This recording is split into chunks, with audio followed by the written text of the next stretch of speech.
I'm Linda Foster, 52 years old, and I never imagined I'd be sitting in the Davidson County Family Courthouse, clutching a manila folder that held 5 years of truth. The fluorescent lights buzzed overhead, casting harsh shadows across the wood-paneled courtroom. My sister Barbara sat on the opposite side, her expensive blazer perfectly pressed, her lawyer Gerald Mitchell whispering strategy into her ear. She wouldn't even look at me. Couldn't look at me.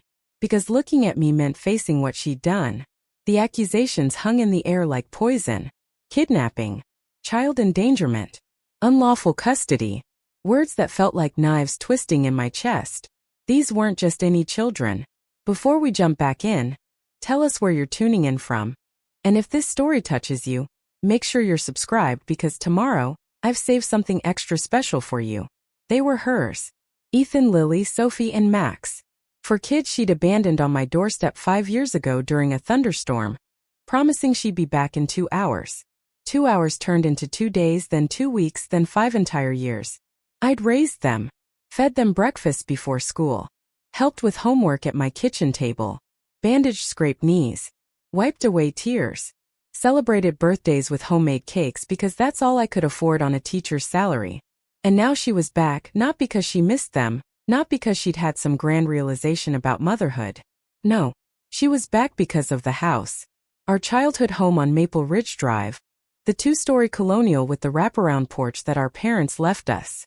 Worth $275,000. Half of it legally hers, and she knew that getting custody of those kids would give her leverage to force a sale. I watched her smooth her hair, that calculated gesture she perfected over the years. The children sat behind me in the gallery. Ethan at 14, his jaw set firm trying to be brave. Lily at 12, her hands folded in her lap fighting tears. Sophie at 10, clutching the stuffed rabbit she'd had since she was 5. And Max at 8, pressing close to Ethan's side, his small voice whispering questions nobody wanted to answer. Judge Robert Daniels leaned forward, his gray eyes moving between Barbara and me. The folder in my hands felt heavy, weighted with evidence that could shatter her carefully constructed lies. Text messages, bank statements, witness testimonies, a video that would strip away every false word she'd spoken. My heart hammered against my ribs. Gerald Mitchell stood, his voice smooth and practiced, laying out Barbara's version of events. How I'd supposedly denied her access to her own children. How I'd manipulated the situation. How I'd taken advantage of a mother going through a difficult time. Each word made my blood boil, but I stayed silent. My lawyer, Helen Crawford, had coached me well. Let them talk first. Let them build their castle of lies. Then we'd bring the truth crashing down. Barbara finally glanced my way, and for just a second, I saw something flicker across her face. Guilt? Fear. It vanished as quickly as it appeared, replaced by that mask of righteous indignation she wore so well. The courtroom felt smaller than it was, the air thick and stifling. Outside, autumn leaves drifted past the tall windows, oblivious to the battle waging inside these walls.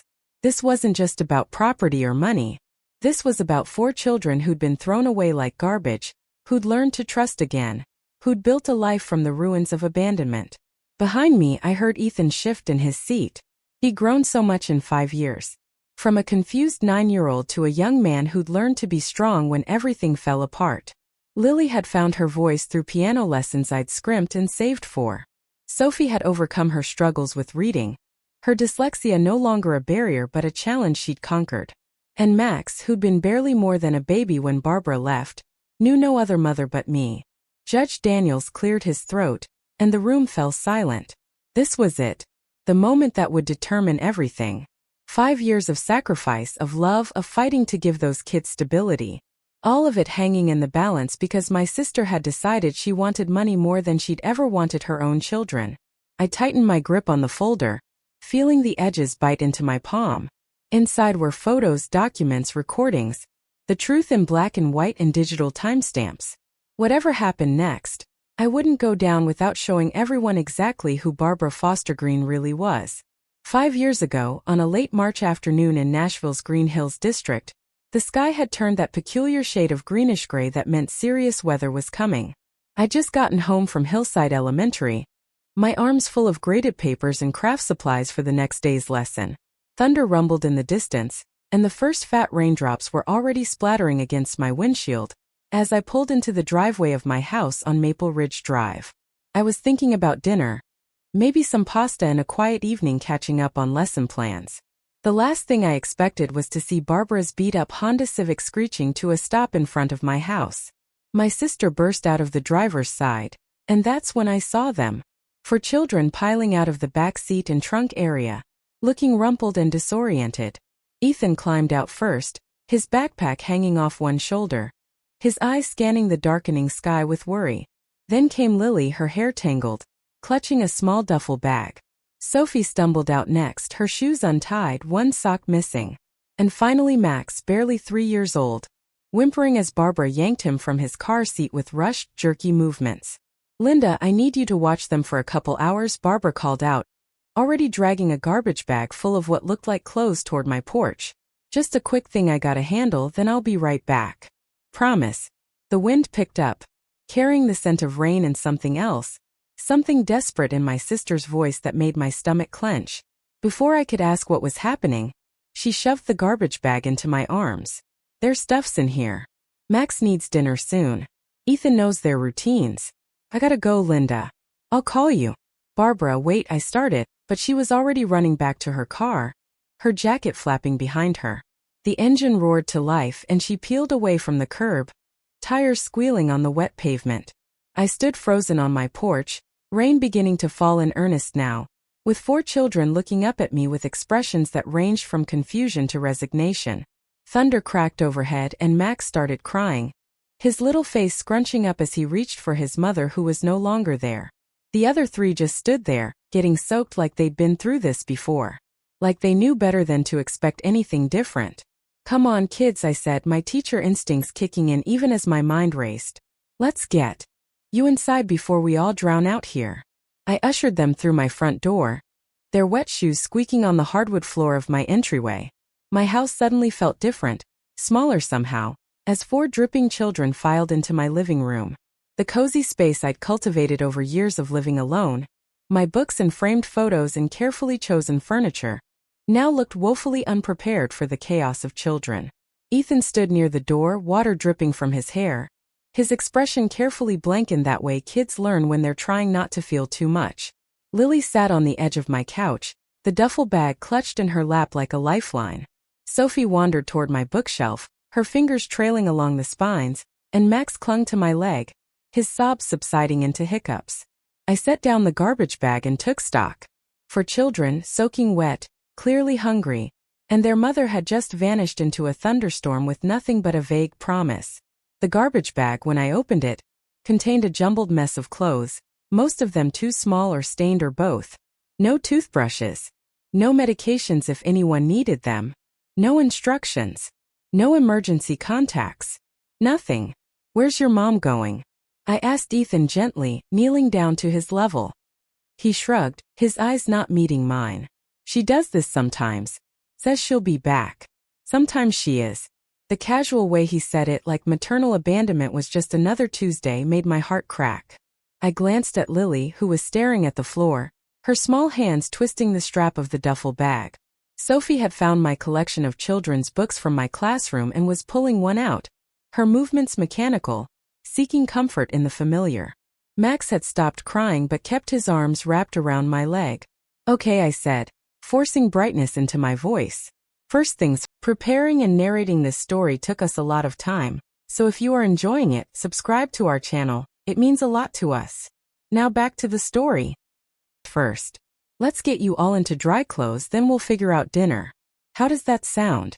Sophie looked up at me for the first time. "Do you have mac and cheese?" I smiled. "I can definitely make that happen." The next few hours were a blur of activity. I found some old sweatpants and t-shirts that swallowed the younger kids but were at least dry. I made an emergency run to Wilson's Market down the street, leaving Ethan in charge for 20 minutes while I grabbed mac and cheese, chicken nuggets, bread, milk, and whatever else I could think of. The storm raged outside, rain hammering against the windows, lightning illuminating my kitchen in stark flashes as I cooked. The kids ate like they hadn't seen food in days. Max got cheese sauce all over his face. Sophie asked for seconds, then thirds. Lily quietly helped me clear the table afterward, her movements efficient like she'd done this job many times before. Ethan picked at his food, watching the door, waiting. I tried calling Barbara. The phone rang 4 times, then went to voicemail. Barbara, it's Linda. The kids are fine, but I need you to call me back. We need to talk about what's happening. I tried again an hour later. Voicemail. And again at 9 o'clock. This time the call didn't even ring, just went straight to that automated message. The number you have dialed is no longer in service. My hand tightened around my phone. That sick feeling in my stomach grew into full-blown dread. By 10 o'clock, I'd set up sleeping arrangements as best I could. Ethan and Max in my guest room, sharing the double bed. Lily and Sophie on an air mattress in my small office, surrounded by stacks of student papers and bulletin board supplies. I gave them the spare blankets from my linen closet, the ones that smelled like lavender sachets. Sophie clutched that stuffed rabbit, her thumb in her mouth even though she was probably too old for that. Max had cried himself to sleep. Lily lay awake staring at the ceiling, and I heard Ethan moving around in the other room, unable to settle. I sat in my living room, the house creaking around me, listening to the storm finally beginning to ease. My phone sat on the coffee table, silent and accusing. I'd sent 6 more messages to Barbara, each one more desperate than the last. Nothing. Rain pattered against the windows, softer now, just a gentle percussion.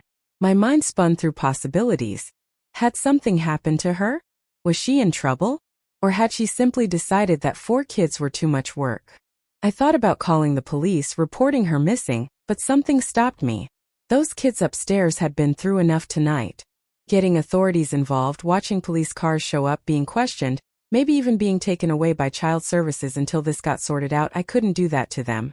Not yet. Not when they'd just fallen asleep in a strange house, abandoned by their mother in the middle of a storm. I'd wait until morning. Give Barbara a chance to come back, to explain, to fix this. Because surely she would. Surely no mother would just leave her children and never come back. I pulled a blanket around my shoulders and curled up on my couch, too wired to sleep but too exhausted to do anything else. The house settled into nighttime quiet, broken only by the occasional creak of old wood, and the soft breathing of 4 children who'd been left in my care. Tomorrow, I told myself. Tomorrow Barbara would show up with some wild story, and we'd figure this out. Tomorrow everything would make sense. But deep down, in that place where truth lives before we're ready to face it, I already knew. Barbara wasn't coming back tomorrow. Maybe not ever. And those 4 children sleeping in my house, wearing my old clothes, their bellies full of mac and cheese and chicken nuggets, were now my responsibility. I just didn't know yet that this temporary situation would become 5 years. That those children would become my whole world. That the sister I'd loved and defended my entire life would turn into a stranger who'd eventually try to destroy everything we'd built. The storm passed. The night grew quiet. And in the guest room, Ethan finally fell asleep, his arm protectively around his little brother, both of them dreaming whatever dreams abandoned children dream. Morning came too early, sunlight streaming through my bedroom windows with an almost offensive brightness after the storm. I'd barely slept, dozing in fits and starts on the couch, jerking awake every time I heard a creak or movement from upstairs. Each time I woke, my first thought was that Barbara had come back, that I'd hear her voice calling from the porch, apologizing for the confusion. But the house remained quiet except for the sounds of 4 sleeping children. I dragged myself to the kitchen and started coffee, my movements automatic after 28 years of early mornings before school. The clock on my microwave read 6:15. In a normal world, I'd be getting ready for work, reviewing my lesson plans for the day, mentally preparing for 23 energetic 3rd graders. But this wasn't a normal world anymore. I had 4 children upstairs who would wake up soon, probably hungry, definitely confused, and I had no idea what to tell them. The coffee maker gurgled and hissed, filling my kitchen with that familiar morning smell.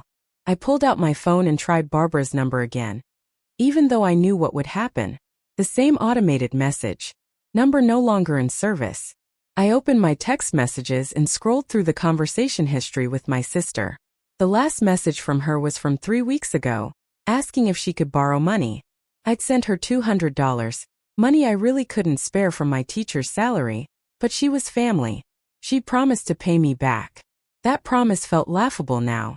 I heard footsteps on the stairs, soft and hesitant. Ethan appeared in my kitchen doorway, his hair sticking up in odd angles, still wearing the oversized sweatpants I'd given him last night. He looked older in the morning light, the weight of responsibility already settling on his young shoulders. "Is she back?" he asked, his voice carefully neutral. I shook my head, pouring myself coffee just to have something to do with my hands. "No, sweetheart. Not yet." He nodded like he'd expected that answer. "Can I help with breakfast?" The question surprised me. He was 9 years old and he was asking to help cook breakfast like it was the most natural thing in the world. How often had he taken care of his siblings while Barbara did whatever it was she did? How many mornings had he been the one getting everyone fed and ready? "That would be great," I said, pulling out a carton of eggs. "Do you know how to scramble eggs?" "Mom taught me when I was 7, he said, moving to wash his hands at my sink. Said I needed to know how to feed Max if she wasn't around. The casual way he said it made my chest tight. I handed him the eggs and a bowl, and we worked side by side in my small kitchen, the silence comfortable in the way that comes from shared purpose. He cracked eggs with practiced efficiency, whisked them with a fork, even knew to add a splash of milk without being told. I started toast and pulled out orange juice, trying to calculate how long the groceries I'd grabbed last night would last. The others woke up gradually. Lily came down first, her hair a tangled mess, rubbing sleep from her eyes. Sophie followed, still clutching that stuffed rabbit, her movements slow and dreamy. Max was last, padding into the kitchen in bare feet, his face scrunched up like he might cry any second. "Where's Mommy?" he asked, his voice small and scared. I knelt down to his level, brushing hair back from his forehead. "She had to take care of some things, buddy. But you're safe here with me, okay? We're going to have a good breakfast and then we'll figure everything out." He didn't look convinced, but he let me guide him to the table. We ate together, my small kitchen table suddenly crowded with 5 people instead of 1. The kids were quiet, focused on their food with an intensity that suggested they'd learned not to take meals for granted. I tried to make conversation, asking about school, about their favorite subjects, anything to break the heavy silence. "I like art class," Lily offered quietly, syrup from her toast dripping onto her plate. "We're learning about watercolors." Sophie announced that she wanted to be a veterinarian when she grew up, her enthusiasm momentarily breaking through the worry. Ethan mentioned that he had a science project due next week, something about the solar system, and panic flashed across his face when he realized all his materials were probably at home, wherever home was now. "We'll figure it out," I assured him. "Don't worry about school right now." But even as I said it, I knew school would become an issue. It was Friday. If Barbara didn't come back by Monday, these kids would need to be enrolled somewhere, or at least their absences explained. I'd need to call Hillside Elementary and let them know I wouldn't be coming in. The thought made my stomach clench. I'd never missed a day of work unless I was genuinely sick. My attendance record was impeccable, but I couldn't leave 4 children alone, and I certainly couldn't drag them to school with me. After breakfast, I set the kids up in my living room with the television, an old set I barely used except for occasional news or weather. They settled in with Cartoon Networks, Max curling up next to Sophie on the couch, Lily sitting on the floor, Ethan perched on the arm of my reading chair, still watchful, still waiting. I retreated to my bedroom to make phone calls. First, I called my principal, Dr. Margaret Hendricks, a stern woman who ran Hillside Elementary with military precision. She answered on the 3rd ring, her voice already harried with the chaos of a Friday morning. "Linda, is everything all right? You're never late." "I'm so sorry, Dr. Hendricks. I have a family emergency. My sister dropped her 4 children with me last night, and she hasn't come back. I need to take today off, possibly Monday too, until I can sort this out." There was a pause and I could hear the sounds of the school in the background, children's voices echoing in hallways, the morning bell ringing. For children? "Linda, are you equipped to handle that?" The question stung even though I knew she meant well. "I'm managing. I just need a few days to figure out what's happening." She sighed, papers rustling on her end. "Take today and Monday. Use your personal days. But keep me updated. We need you back as soon as possible. Mrs. Chun is covering your class today, but you know how the substitutes are." I thanked her and hung up, relieved to have bought myself a few days but worried about what would happen if this stretched longer. My personal days were limited. And I'd been saving them for emergencies or the occasional long weekend. This definitely qualified as an emergency, but I had a sinking feeling those days would disappear fast. Next, I tried to call family members, anyone who might know where Barbara had gone.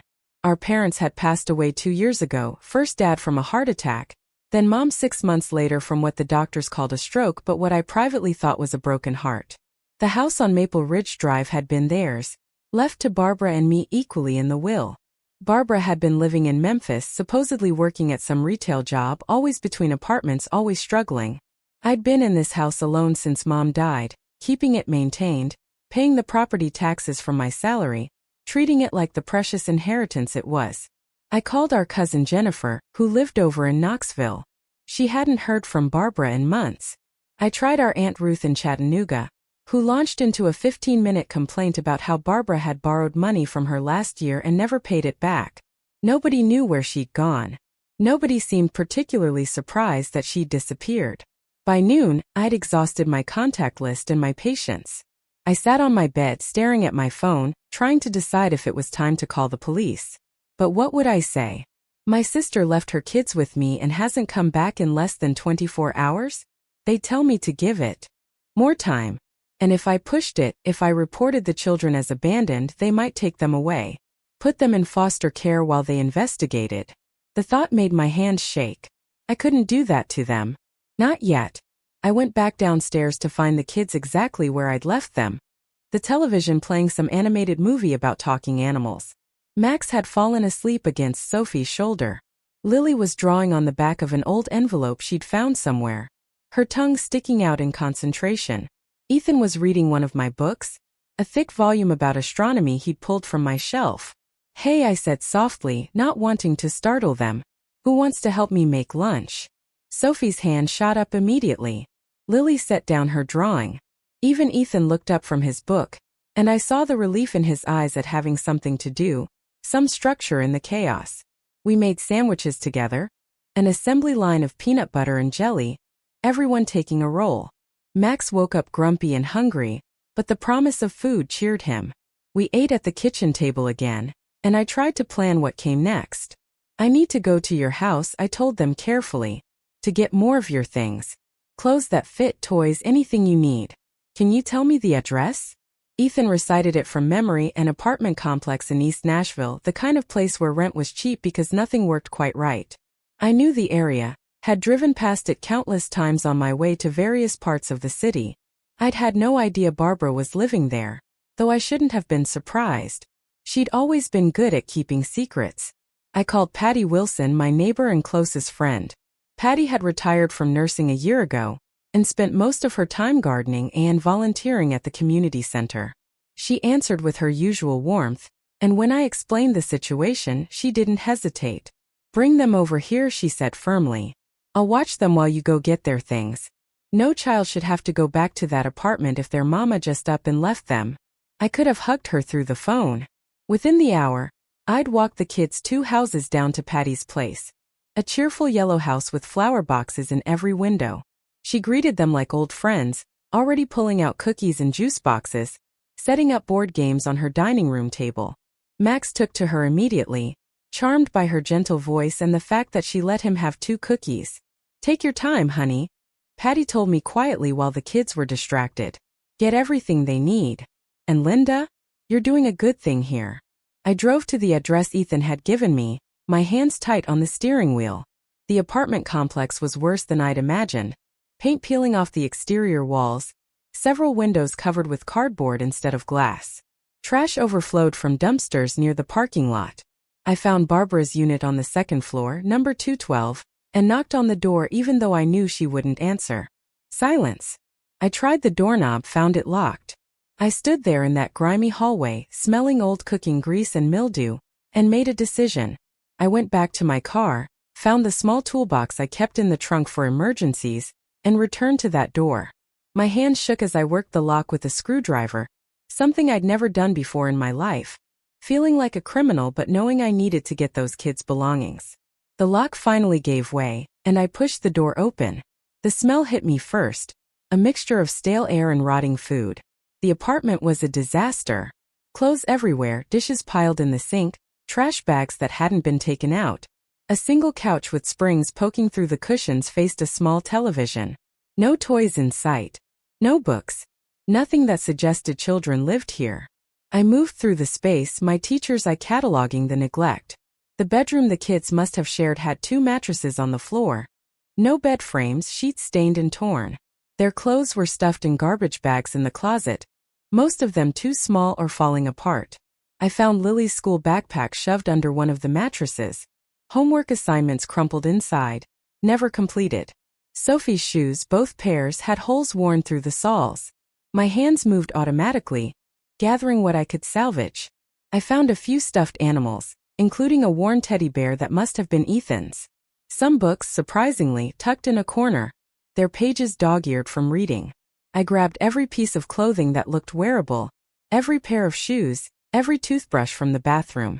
In the kitchen, I found expired food in the refrigerator, empty cabinets, nothing to suggest regular meals had been prepared here. On the kitchen counter, I found a stack of bills, all past due. Eviction notice dated for next week. Credit card statements with balances that made my stomach turn. And underneath it all, a letter from a lawyer in Memphis about child support payments Barbara owed to Tom Green, the father of these children. The amount was staggering, years of unpaid support adding up to thousands of dollars. I took photos of everything with my phone, some instinct telling me this might matter later. Then I loaded up the car with garbage bags full of the kids' belongings, took one last look at that apartment, and locked the door behind me. Those children weren't coming back here.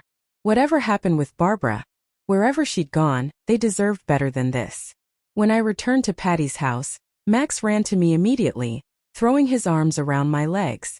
Lily looked up from the puzzle she'd been working on. Hope and fear mixed in her eyes. "Did you find anything from Mom?" she asked quietly. I crouched down to her level, pulling out the backpack I'd found. "I found your school things, sweetie. And some of your clothes and toys. Everything's in my car. We'll get it all sorted out back at my house." "Is Mom there?" Sophie asked, that rabbit still clutched tight. "No, honey. Not yet." The disappointment on their faces nearly broke me, but they nodded and went back to their activities with Patty. Ethan helped me carry bags to my car, his face carefully blank as he recognized items from their apartment. He didn't ask about Barbara. Didn't ask about the eviction or the bills or any of it. Just quietly loaded bags into my trunk and thanked Patty for watching them. Back at my house, we spent the afternoon sorting through what I'd salvaged. I ran load after load of laundry, washing everything because I didn't trust the cleanliness of that apartment. The kids helped fold clothes, creating piles on my living room floor, organizing by person. Sophie discovered that most of her clothes were too small now, sleeves ending halfway up her forearms, pants that barely reached her ankles. "Tomorrow I promise we'll go shopping. Get you all some things that actually fit." But even as I said it, I was mentally calculating my bank balance, my next paycheck, how far I could stretch my budget to accommodate 4 extra people. Teachers didn't make much in Tennessee, and I'd been living carefully, saving what I could for eventual retirement. Those savings would evaporate fast if I had to clothe and feed 4 growing children. That night, after another makeshift dinner and baths in my single bathroom, I tucked Max into bed in the guest room. He looked up at me with those big eyes. So much trust there despite everything he'd been through. "Are you going to leave too?" he asked, his voice barely a whisper. The question gutted me. "No, sweetheart. I'm not going anywhere. Promise." He seemed to accept that, curling up with the teddy bear I'd found in the apartment. I turned on the small lamp on the nightstand, leaving a soft glow in case he woke up scared. Across the room, Ethan was already under the covers, but I could tell from his breathing he wasn't asleep. "Ethan?" I said softly. "You okay?" He rolled over to face me, and in the dim light, he looked even younger than 9. "Miss Linda? What happens if she doesn't come back?" I sat on the edge of his mattress, choosing my words carefully. "Then we figure it out together. One day at a time. You're safe here. All of you. That's what matters right now." He nodded, but tears were sliding down his cheeks, the first real emotion I'd seen him show since Barbara left. I reached out and pulled him into a hug. This boy who'd been trying so hard to be strong, and let him cry against my shoulder. His small body shook with sobs, all the fear and confusion finally breaking through that careful control. After he'd cried himself out and finally fell asleep, I checked on the girls. Both of them were curled together on the air mattress in my office, Sophie's arm around Lily, both of them dreaming whatever dreams children dream when their world has been turned upside down. I pulled the blanket up over their shoulders and stood there watching them. These 4 souls who'd been thrust into my life without warning. In my own bed finally, I stared at the ceiling and let myself acknowledge the truth. Barbara wasn't coming back. Maybe not tomorrow, maybe not ever. These children were mine now, at least for the foreseeable future. And I had no idea how I was going to manage it. My salary barely covered my own expenses. My house had 3 bedrooms, enough space but not really designed for a family of 5. My life had been quiet, ordered, predictable. All of that was gone now.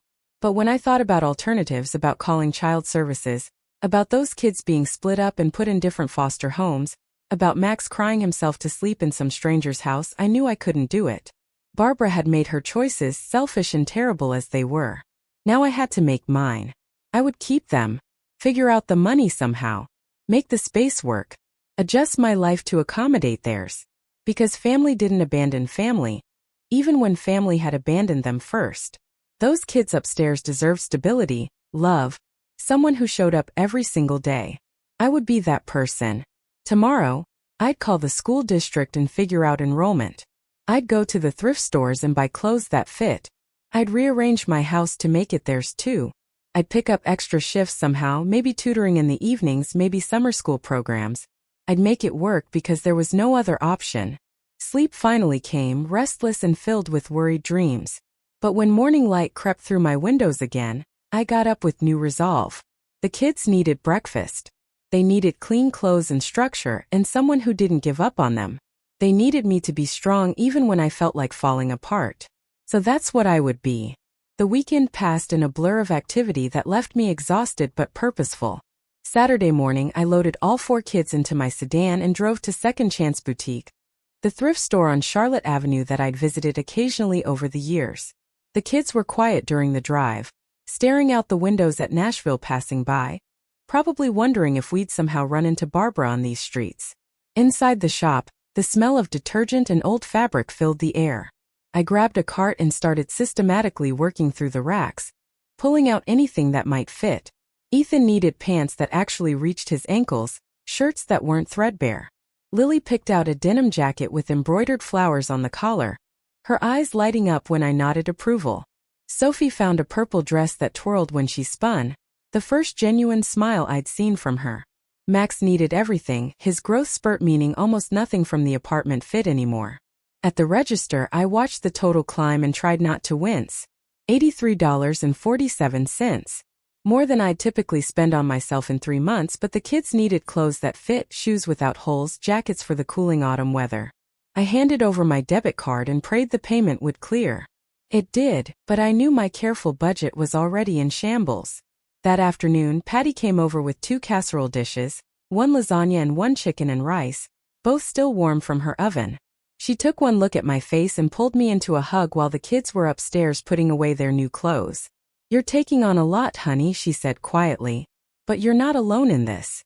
My church has a community pantry. Let me make some calls." I wanted to protest, to say I could handle it, but pride seemed foolish when I had 4 extra mouths to feed. "Thank you," I managed my throat tight.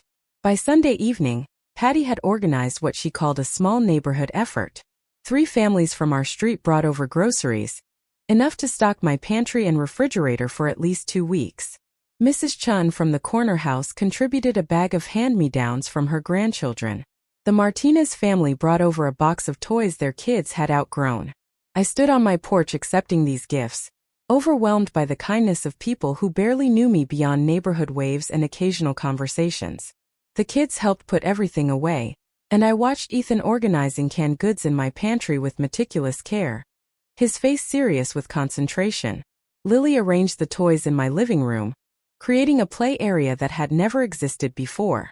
Sophie practiced reading labels on the food packages, her dyslexia making it slow work, but she persisted.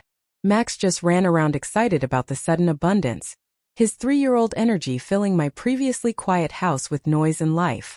Monday morning arrived with the weight of decisions I could no longer postpone. The kids needed to be in school. I needed to return to work. Life couldn't stay suspended in this strange limbo. I called the Green Hills District office first thing. Explained my situation to a sympathetic clerk named Donna who'd heard variations of this story before. You'll need to bring proof of guardianship, she said. Do you have custody? Papers? No, I admitted. Their mother left them with me temporarily, but she hasn't returned. I don't have legal custody. There was a pause, papers shuffling on her end. In cases like this, we can do a temporary enrollment based on your address and proof you're caring for them. But Miss Foster, you'll need to formalize this situation soon. If their mother has abandoned them, you should file for emergency custody. The word abandon felt too harsh, too final, even though I knew it was accurate. How do I do that? She gave me the number for family court, suggested I speak with a lawyer, and then walked me through what I'd need for school enrollment. Birth certificates, which I'd found in Barbara's apartment along with the bills. Proof of address, easy enough with the utility bill. Immunization records, which I didn't have and would need to get from their previous school or doctor. I spent 2 hours on the phone tracking down medical records, finally reaching a pediatric clinic in Memphis that had seen the kids sporadically. The nurse there remembered them, her voice going soft when I explained they were now with me. Those poor babies, she said. Their mama missed more appointments than she kept.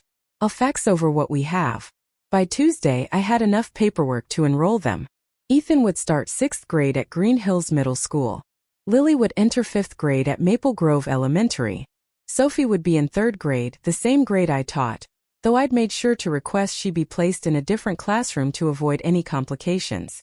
Max was young enough that he didn't need to start school yet, but I found a half-day preschool program at the community center that had an opening and a sliding scale fee based on income. The first day of school for them, Wednesday of that week, felt monumental. I pressed their thrift store clothes, made sure everyone had backpacks even if they were secondhand, packed lunches because I couldn't afford the school meal program for all of them yet. We stood on my porch in the early morning light, and I took their photo with my phone, documenting this moment of new beginnings. Ethan stood tall, trying to look brave, but I saw his hands trembling slightly. Lily held her new to her backpack straps so tight her knuckles went white. Sophie clutched that stuffed rabbit, refusing to leave it behind, and I didn't have the heart to tell her toys weren't allowed. Max held my hand, confused about why he wasn't going with his siblings. I drove them to their respective schools, walked each one to their classrooms, spoke with their teachers briefly about the situation. Most of the educators were understanding, had seen family disruptions before, promised to keep an eye out and let me know if there were any issues. At Maple Grove Elementary, Sophie's teacher, Mrs. Patterson, knelt down to greet her, noticed the rabbit and smiled. "What's your friend's name?" she asked gently. "Fluffy," Sophie whispered. "Well, Fluffy is welcome in our classroom anytime. Would you like to put him in your cubby where he can rest while you learn?" Sophie nodded, and just like that, the crisis was averted. I watched her settle into the classroom, saw her sit at a desk near the window, and felt my heart clench with hope and worry in equal measure. After dropping Max at the community center preschool, where he cried and clung to my leg until one of the teachers distracted him with building blocks, I finally returned to Hillside Elementary. My own classroom felt foreign after the chaos of the past week, the alphabet posters and student artwork suddenly seeming like relics from another lifetime. Dr. Hendricks called me into her office during lunch. She sat behind her large desk, her expression serious but not unkind. "Linda, I need to understand your situation. For children is a significant responsibility. Will this affect your ability to perform your duties here?" I straightened in my chair, channeling every ounce of professionalism I possessed. "I've enrolled them in school. They're adjusting well. This won't impact my teaching. And their mother, when is she returning?" "I don't know," I admitted. "I haven't heard from her since she left them with me over a week ago." Dr. Hendricks studied me for a long moment. "You understand that if this becomes a permanent situation, you'll need to formalize custody. And Linda, between us, you might want to consider if you can realistically manage this. For children on a teacher's salary, the time commitment, the emotional toll. It's admirable what you're doing, but you need to be realistic." Her words stung because they echoed my own doubts, the fears that kept me awake at 3 in the morning. But I thought about Max's arms around my neck, Lily's shy smile, Sophie's determination with her reading, Ethan's quiet strength. They're family, I said simply. I'll make it work. She nodded slowly. If you need flexibility with your schedule, let me know. We can try to accommodate where possible. Over the following weeks, I developed a routine that was exhausting but functional. Up at 5:30 to pack lunches, make breakfast, ensure everyone had clean clothes. Drop-offs at 3 different locations by 8. Teaching all day, often skipping my own lunch to grade papers or plan lessons. Pickups in reverse order starting at 3. Home by 4, then homework supervision, dinner preparation, baths, bedtime routines. Often I didn't sit down until 9 at night, and even then there were dishes to wash, laundry to fold, permission slips to sign. Money became a constant source of stress. My salary of $48,000 a year had seemed adequate for one person living modestly. For 5 people it was a cruel joke. I created spreadsheets tracking every penny, cut every corner I could find. Generic brands instead of name brands. Meatless meals 3 nights a week. Lights off in used rooms. I stopped getting my hair cut professionally. Let Patty trim it in her kitchen instead. Canceled my small streaming subscriptions. Stopped buying books and used the library exclusively. The property taxes on the house came due in October. A bill of $3,200 that I'd budgeted for but that now felt impossible. I stared at that notice for 3 days before finally calling the county office to set up a payment plan. They agreed to let me pay it off over 6 months, but the monthly installments would strain my budget even further. I picked up extra work wherever I could find it. Tutoring in the evenings, $20 an hour, helping struggling students from other schools. Saturday mornings I worked at the community center teaching an enrichment class for elementary kids. Another $60 a week. I applied for assistance programs, swallowing my pride to fill out forms asking about income and assets. We qualified for reduced price school meals, for supplemental nutrition assistance, for health care through the state program. Each approval felt like a small victory and a personal defeat. My teacher's salary that I'd once been proud of now revealed as insufficient to support a family. The kids adjusted in fits and starts. Ethan threw himself into schoolwork, bringing home straight A's, never complaining about the homework or the expectations. But I'd catch him staring out windows, his expression far away, and I knew he was thinking about Barbara. Lily discovered she loved music. Her 5th grade teacher recommending she join the beginner piano program the school offered. I found $25 a month for those lessons, watching my grocery budget shrink accordingly, but the joy on Lily's face when she played her first simple melody made it worthwhile. Sophie struggled the most academically, her dyslexia making reading and writing a daily battle. I spent an hour with her every night, using techniques I'd learned in my education training, creating flashcards and using colored overlays to help her process text. Progress was slow, but she was trying so hard. Her little face scrunched up in concentration as she worked through simple sentences. Max thrived in preschool, making friends easily, his sunny personality unchanged by the upheaval. He started calling me Aunt Linda naturally, sometimes just Auntie, and occasionally in sleepy moments Mama. Each time he did, my heart squeezed with emotions I couldn't fully name. November arrived with cooling temperatures and the approach of holidays that I'd never had to plan for before. Thanksgiving loomed, a day that had always been quiet for me. Maybe dinner with Patty or a colleague. Now I had 4 kids expecting something special, probably comparing whatever I did to holidays past with Barbara. I bought a small turkey on sale, spent a weekend teaching myself how to roast it properly through YouTube videos. We made it together, all 5 of us crowded in my kitchen, the kids helping with side dishes, Max mostly making a mess with the mashed potatoes but laughing the whole time. We ate at my extended dining table, the one I'd inherited from my parents that had sat and used for years. Ethan said grace without being asked, his voice strong and clear. We went around the table saying what we were thankful for. Lily was thankful for piano lessons. Sophie was thankful for Fluffy and her new teacher. Max was thankful for cookies. Ethan was quiet for a long moment, then said he was thankful we were all together. When it was my turn, I looked at their faces, these 4 children who'd been thrust into my life without warning, who'd disrupted everything I'd known, who'd stretched my resources and patience and energy to their absolute limits. I'm thankful for family, I said, my voice catching. For second chances and new beginnings. Later that night, after the kids were asleep and I was cleaning up the kitchen, my phone rang. Unknown number. My heart jumped. thinking it might finally be Barbara. I answered, my hand trembling. Linda Foster? A woman's voice asked, professional and clipped. Yes, this is she. This is Amanda Cross from the Tennessee Department of Children's Services. We received a report about 4 minors residing in your home without legal custody arrangements. I need to schedule a home visit to assess the situation. My blood went cold. Who reported us? I can't disclose that information. But Miss Foster, this is a serious matter. Those children need to be in a legally established guardianship.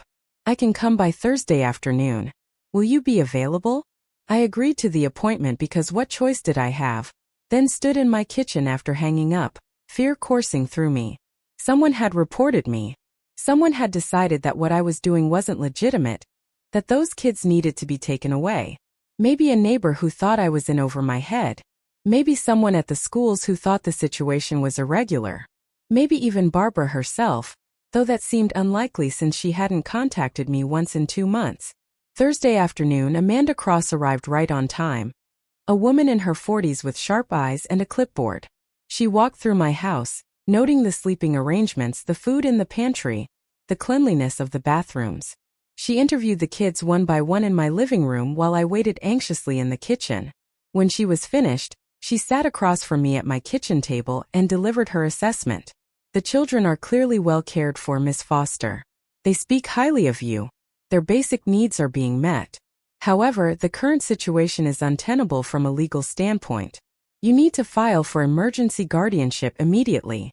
If you don't, and if their mother doesn't return, the state will have to step in. What does that mean? I asked, though I already knew. It means the children could be placed in foster care while the courts sort out custody.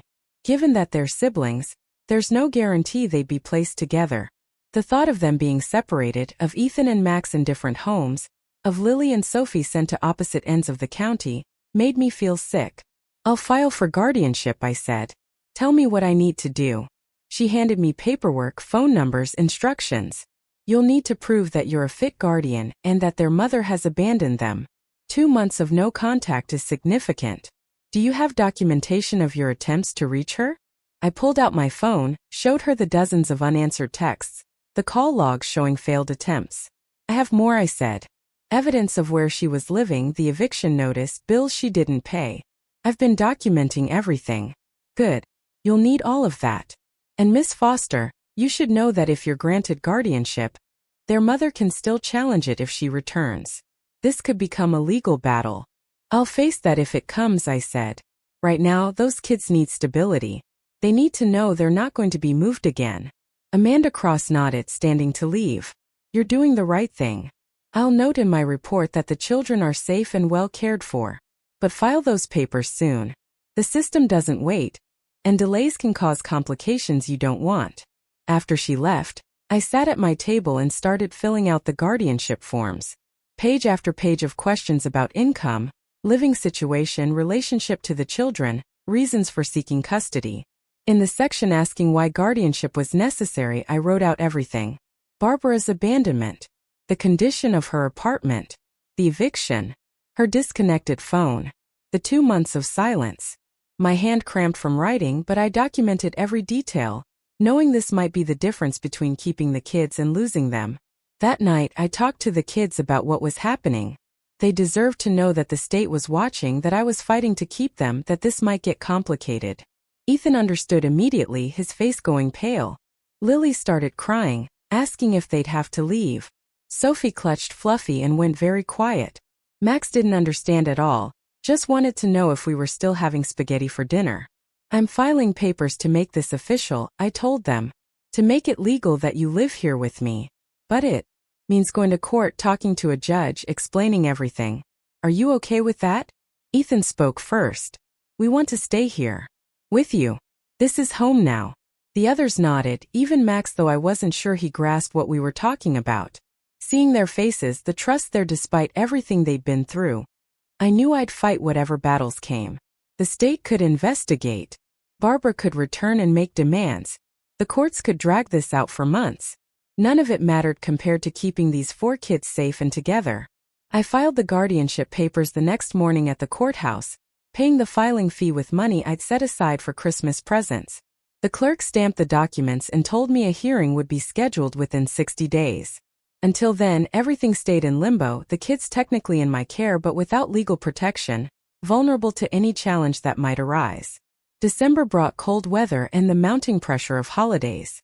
I couldn't afford much for Christmas, but the kids didn't seem to expect elaborate gifts. I bought small things, practical things, new socks and art supplies and books from the used bookstore. Patty helped me find a small artificial tree at a yard sale, and we decorated it with paper ornaments the kids made at school. It wasn't the Christmas I'd seen in magazines or movies, but it was ours. On Christmas morning, watching them open their modest presents with genuine excitement, I felt something shift inside me. This wasn't temporary anymore. This wasn't just until Barbara came back. This was my life now, our life, and despite the stress and the money problems and the constant exhaustion, I wouldn't change it. These kids had changed me, opened up parts of my heart I'd kept carefully closed, shown me what family really meant. The guardianship hearing was scheduled for January 15th. I marked it on my calendar, circling the date in red, knowing that day would determine everything. Either I'd walk out of that courthouse as their legal guardian, or I'd face the possibility of losing them. There was no middle ground, no compromise. Just a judge's decision that would shape all of our futures. Until then, we lived each day as it came, building routines and memories, slowly transforming my house into our home. January arrived with frost coating my windows and a knot of anticipation in my stomach. The guardianship hearing was only 2 weeks away, and I'd spent every spare moment preparing. My lawyer, Helen Crawford, had reviewed all my documentation and seemed cautiously optimistic. "You've got a strong case," she'd said during our last meeting. "Clear abandonment, excellent care of the children, stable home environment. Unless the mother shows up with a compelling explanation, the judge should rule in your favor." The children had settled into winter routines. Ethan joined the science club at his middle school and was working on a project about renewable energy. Lily's piano teacher said she had natural talent, her small fingers dancing across the keys with surprising grace. Sophie was slowly improving with her reading, the dyslexia still a challenge but no longer an insurmountable barrier. Max had made best friends with a boy named Tyler at preschool and talked about him constantly at dinner. It was a Tuesday afternoon 11 days before the hearing when everything changed. I just picked up Max from the community center and was driving to collect the others when my phone rang through the car's Bluetooth. Unknown number, but I answered anyway, always half expecting news about Barbara. "Linda Foster?" A male voice asked, unfamiliar and professional. "Yes, speaking. This is Gerald Mitchell from Mitchell & Associates law firm. I'm calling on behalf of my client, Barbara Foster Green. She'd like to arrange a meeting regarding her children." My hands tightened on the steering wheel, and Max looked up at me from his car seat, sensing the change in atmosphere. "Where has she been?" I asked, keeping my voice level despite the anger rising in my chest. "My client has been dealing with personal matters, but she's ready to resume custody of her children. We'd like to meet this week to discuss arrangements." "Personal matters," I repeated, the euphemism bitter on my tongue. She abandoned them 5 months ago without a word, and now she wants to discuss arrangements? "Miss Foster," Mr. Mitchell said, his tone cooling, "my client is their legal mother. She has rights. We can do this cooperatively, or we can do it through the courts. Your choice." "I already filed for guardianship," I said. "There's a hearing scheduled. If Barbara wants to contest it, she can show up and explain to a judge where she's been." "Oh, she'll be there," he assured me. "And Miss Foster, you should know that my client is prepared to demonstrate that she's now in a stable situation and ready to provide for her children. The courts favor reunification with biological parents whenever possible." He hung up before I could respond, and I sat in the parking lot of the community center, my heart pounding. Max was asking something about snacks, but I couldn't focus on his words. Barbara was back. After 5 months of silence, she'd hired a lawyer and was coming for her kids. Not because she missed them or felt guilty or had some maternal awakening. The timing told me everything. She'd found out about the guardianship hearing and realized she was about to lose whatever claim she had to the house. That evening, after the kids were in bed, I called Helen Crawford and told her about the call. She listened quietly, then sighed heavily. "This complicates things. With the mother actively contesting custody, the judge will have to hear both sides. Do Do you have any idea where she's been, or what her situation is now? No clue. Her lawyer mentioned she's stable now, whatever that means. We need to find out, Helen said. I'll do some research, see what I can discover. In the meantime, don't communicate with her directly. Everything goes through lawyers from now on. And Linda, prepare yourself. This hearing just became a real fight. I spent the next few days in a state of anxious preparation. Helen discovered through some legal channels that Barbara was living in a condo in downtown Nashville. A nice place in the Pinnacle complex that she definitely couldn't afford on her own. She'd also gotten engaged to someone named Richard Caldwell, a real estate developer with money. Suddenly her stable situation made sense. She'd found someone to fund her lifestyle, and now she wanted to reclaim her children and force the sale of the house to access her inheritance. The Friday before the hearing, I took a personal day from school and drove to the address Helen had found. The Pinnacle was exactly what I expected. A gleaming glass tower with a doorman and valet parking. I didn't go inside, just sat in my car across the street, staring up at those expensive windows and feeling the injustice of it all. Barbara had been living in luxury while I scraped by on a teacher's salary to feed her kids. While I'd been up at midnight helping Sophie with homework and packing lunches and stretching every dollar, she'd been comfortable in that tower, not once thinking to call or check on the children she'd abandoned. I drove home angry, that emotion carrying me through the weekend as I tried to act normal for the kids. They knew something was wrong. Ethan kept watching me with worried eyes. Lily asked if everything was okay multiple times. Even Max seemed to sense the tension, becoming clingy and wanting to be held more than usual. On Sunday evening, I finally told them the truth. They deserved to know what was coming. We sat in the living room, the space that had become our gathering place over the months, and I tried to find words that would be honest without being terrifying. Your mom has been in touch through lawyers, I said carefully. She wants to be part of the hearing on Tuesday. She's going to tell the judge that she wants you to come live with her. The silence that followed was deafening. Lily started crying immediately. Sophie grabbed Fluffy and pressed her face into the stuffed rabbit. Max crawled into my lap, confused but scared. Ethan just stared at me, his face going through a series of emotions before settling on something hard and determined. We're not going with her, he said firmly. We're staying here. This is our home. I held Max closer, reaching out to pull the girls near too. I'm going to fight for you. All of you. But I need you to understand that your mom has rights as your parent. The judge will listen to what she has to say. She left us, Lily said through her tears. She didn't care about us for 5 whole months. Why does she want us now? It was the question I'd been asking myself, though I had my suspicions. I chose my words carefully. Sometimes adults make choices that don't make sense. But whatever happens, I want you to know that I love you. That won't change no matter what the judge decides. Ethan spoke up again, his voice stronger. Can we talk to the judge? Can we tell him we want to stay with you? Helen had already explained this to me. The judge might speak with them, especially Ethan since he was 14 now, but it wasn't guaranteed. I'll ask my lawyer, I promised. If you get the chance to speak, you need to be honest about how you feel. Okay. They all nodded, even Max, though I wasn't sure he understood. We spent the rest of the evening close together, watching a movie none of us really paid attention to, finding comfort in proximity rather than words. Monday was a blur of last-minute preparation. Helen called me 3 times going over testimony, questions I might be asked, how to respond to Barbara's claims. Patty came by in the evening with a pot roast for dinner and gave me a fierce hug. You're going to win this, she said with conviction. Those kids belong with you, and any judge with eyes will see that.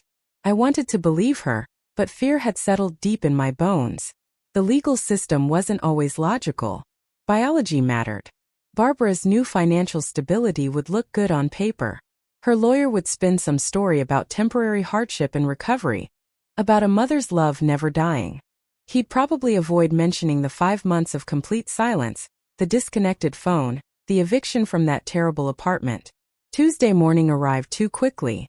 I dressed carefully in my best outfit, a navy suit I'd bought years ago for parent-teacher conferences and job interviews. The kids wore the nicest clothes from their thrift store wardrobes, all of us looking as presentable as possible. Helen had arranged for Patty to watch Max during the hearing since he was too young to be there, but Ethan, Lily, and Sophie would come to the courthouse. We drove through Nashville's morning traffic in tense silence. Ethan sat in the front seat, his leg bouncing with nervous energy. In the back, Lily held Sophie's hand, both girls pale and scared. When we pulled into the courthouse parking lot, I took a moment before getting out of the car.